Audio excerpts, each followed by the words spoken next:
হিজাবটা একটু খুলবে, তোমায় দেখতাম। হ্যাঁ, খুলছি। শাড়ি পরেছ? হ্যাঁ। কি রঙের?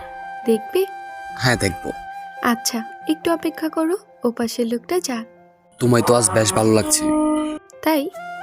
হ্যাঁ, লজ্জা পেলে? হুম, একটু। বোরকাটা খুলি তাহলে। হ্যাঁ, খোলো। চোখ বন্ধ করো। আচ্ছা। হুম, এবার খোলো। বাহ, দারুণ লাগছে তোমায়। হিহি। সেই শাড়িটা। হ্যাঁ, শাড়িটা বের করার সময় তোমার পাঞ্জাবিটা দেখে তোমার কথা মনে পড়ছিল। কেঁদেছ? হুম। কেন?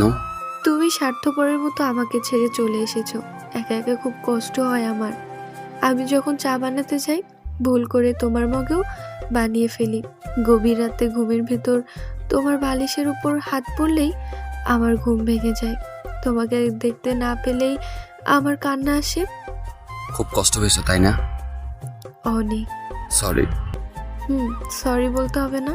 আচ্ছা শোনো, বলো। তুমি আমার হয়ে সবাইকে কিছু কথা বলে দিতে পারবে? কি কথা? ওদের সবাইকে বলবে ওরা যেন একটু সাবধানে চলাফেরা করে, সড়ক দুর্ঘটনা যেন আর কারো প্রিয়জনকে ছিনিয়ে না নিতে পারে। আচ্ছা।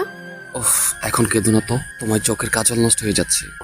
পায়ে আলতা দিয়েছ, আমার জন্য বসন্ত ফুল আনোনি? হ্যাঁ, এনেছি। কই দাও। তারপর মেয়েটি ফুলগুলো কবরের উপর রেখে ব্যাগ থেকে কোরআন শরীফটা বের করে পড়তে শুরু করলো মেয়েটা।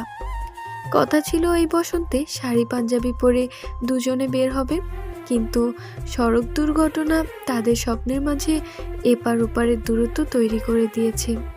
সত্যি গল্পটা খুব কষ্টের ছিল। সবাই সড়ক চলাচলের সময় দেখে পার হবেন, যাতে সড়ক দুর্ঘটনায় আর কারো প্রিয়জনকে হারাতে না হয়।